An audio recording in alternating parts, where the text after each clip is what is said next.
안녕하세요, 섭입니다. 이번에는 가죽의 크기를 표현할 수 있는 단위에 대해서 말씀을 드려볼까 합니다.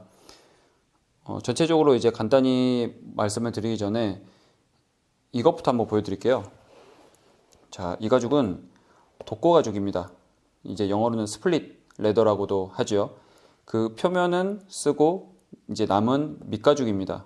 그런데 이런 식으로 뭔가 새겨져 있죠. 뒤쪽에. 이게 뒤쪽 부분인데 이거는 이 가죽을 만든 테너리의 로고고 이렇게 숫자가 적어져 있는데 이 뒤에 단위가 생략이 돼 있어요.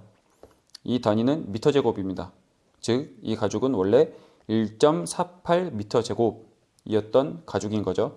가죽마다 크기가 다 다르기 때문에 각각의 테너리에서는 이제 완전히 싹 만들고 나서 최종 단계에서 면적을 이제 표면적을 별도로 스캐닝을 해서 그 각각의 면적을 그 가죽의 뒷면, 이제 안쪽 면이죠. 거기다가 새기게 됩니다.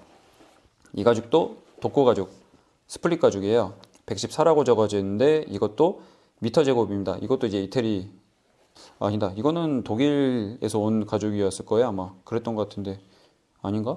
이태리인가? 하여튼 그랬을 거예요. 이제 유럽권에서 온 가죽인데 이것도 1.14 미터 제곱이었어요.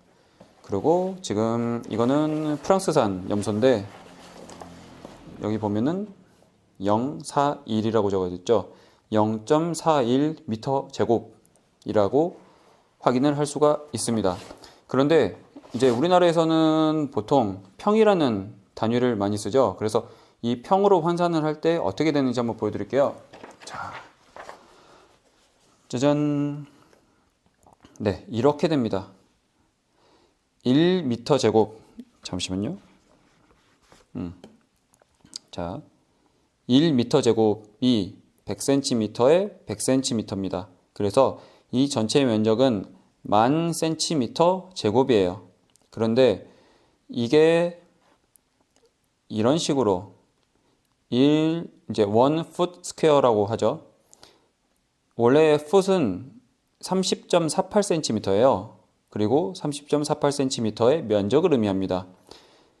이렇게 되어 있는 것을 보통 외국에서는 하나의 단위로 많이 써요. 그래서 이 면적이 929cm 제곱이에요. 그래서 이 1m 제곱을 1foot square로 나누면 흔히 말하는 10.76평이라고 할 수가 있는 거죠.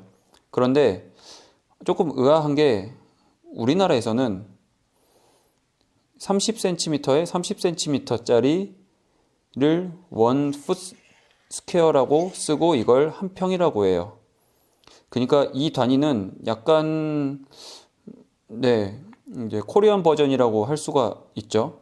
그러면 이 면적은 900cm 제곱인데 이렇게 해서 나누면 11.11평이 됩니다. 간단히 말씀드리면 조금 더 크게 계측이 되는 거죠. 나눴을 때. 원래 단위의 정의상 이렇게 위처럼 돼야 되는 게 맞는데 이렇게 쓰고 있는 그 히스토리는 저도 잘 모르겠어요, 실은. 하지만 뭐 대충 가늠을 하건대 이렇게 쓰면 너무 이제 복잡하잖아요, 계산이.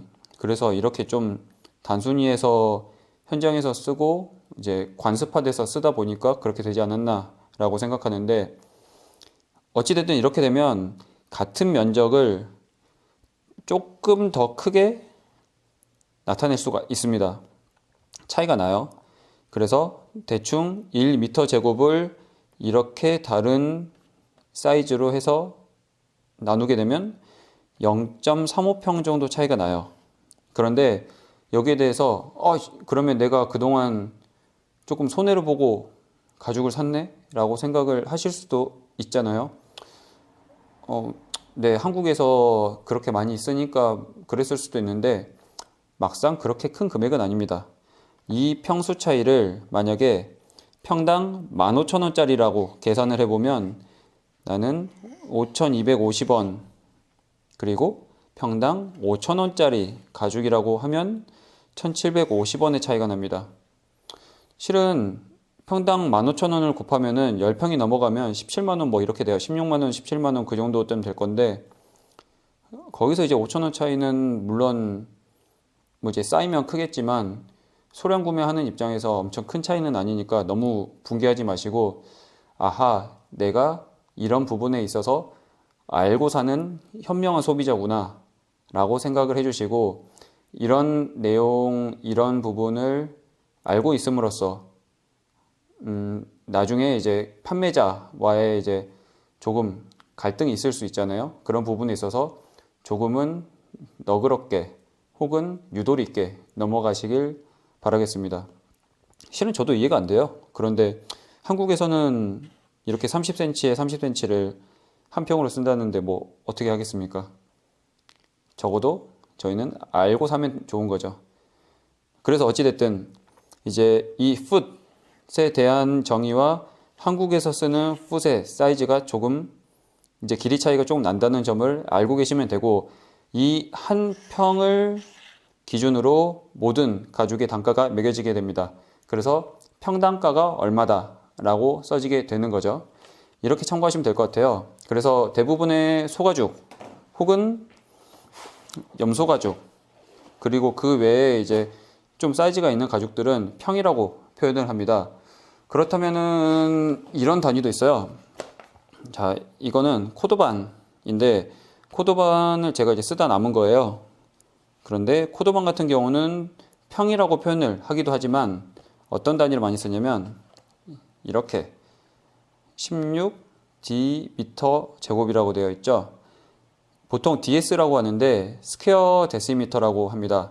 즉 아까 우리나라에서 쓰는 한 평은 30cm에 30cm잖아요. 그런데 코도반을 쓰는 고유한 이제 단위가 있는데 10cm에 10cm를 1DS라고 정의를 하고 그 DS당 가격이 얼마다라고 표현을 합니다.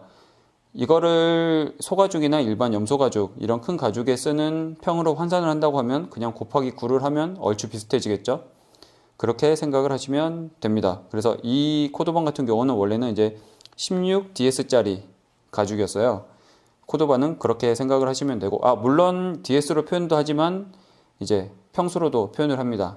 그런데 이제 전체 사이즈 대비 이제 세밀하게 표현이 안 되다 보니 DS를 많이 쓰는 거죠. 그렇게 하고, 그 다음에 악어가죽. 네, 이거는 좀 작은 거예요. 좀 작은 건데, 악어가죽은 이 이제 배 쪽에 가로 길이를 기준으로 합니다. 근데 이 악어 같은 경우는 지금 이쪽 끝부분에 상처들이 있어요. 보이시죠? 이렇게 상처들이 있고, 이게 아마 이 등 위쪽에 있던 그 돌기 부분일 거예요. 그러면 이 부분은 못 쓰잖아요. 그래서 온전한 이 최대 가로 길이를 기준으로 산정이 됩니다. 그래서 이 악어 같은 경우는 이 전체는 한 30cm가 조금 안 되는데 온전한 이 폭 같은 경우는 26cm예요. 그래서 센티미터당 얼마, 그 다음에 이 센티미터를 곱해서 전체 가격이 산정이 됩니다. 그래서 센티미터당 얼마인지, 그리고 이 악어 가죽의 배 폭이 얼마인지에 대해서 확인을 하시면 돼요. 그리고 지금 이거는 도마뱀 가죽이에요. 도마뱀 가죽인데, 도마뱀 가죽도 이제 표기로는 이제 이 가로 사이즈에 대해서 표기가 되어 있는데, 이거는 이제 센티미터당 가격이 잘 안 정해져 있고 그냥 한 장당 얼마라는 식으로 되어 있는 경우가 많습니다. 이거는 보면은 사이즈가 이제 28이라고 되어 있네요. 28. 이제 가로가 28이었을 거예요, 이게. 이 가로가 28cm인 거죠. 그리고 얘는 뱀피입니다. 제가 가지고 있는 뱀피인데 실은 뱀피 잘 안 써요. 뱀피인데 뱀피 같은 경우는 딱 직사각형이 아니잖아요. 그래서 뱀피는 전체 길이, 그리고 제일 넓은 폭, 그리고 끝부분이나 다른 끝부분의 제일 좁은 폭을 보통 많이 표시를 해둡니다. 그래야 전체 쓸 수 있는 면적을 확인을 할 수가 있죠. 그래서 뱀피 같은 경우도 이제 센티미터당 정해지는 게 아니라 그 그만큼 잘라서 얼마라고 해가지고 표시해 두는 경우들이 많습니다. 그래서 가죽의 크기를 표현하는 이제 단위에 대해서 제가 말씀을 드렸는데, 근데 보통은 대부분 소가죽이나 염소가죽을 많이 쓰실 때니 평이라는 단위를 많이 쓸 거고, 그 외의 단위 같은 경우는 알고 계시면 조금 더 좋을 것 같습니다. 네, 다음에는 다른 영상으로 찾아오겠습니다. 감사합니다.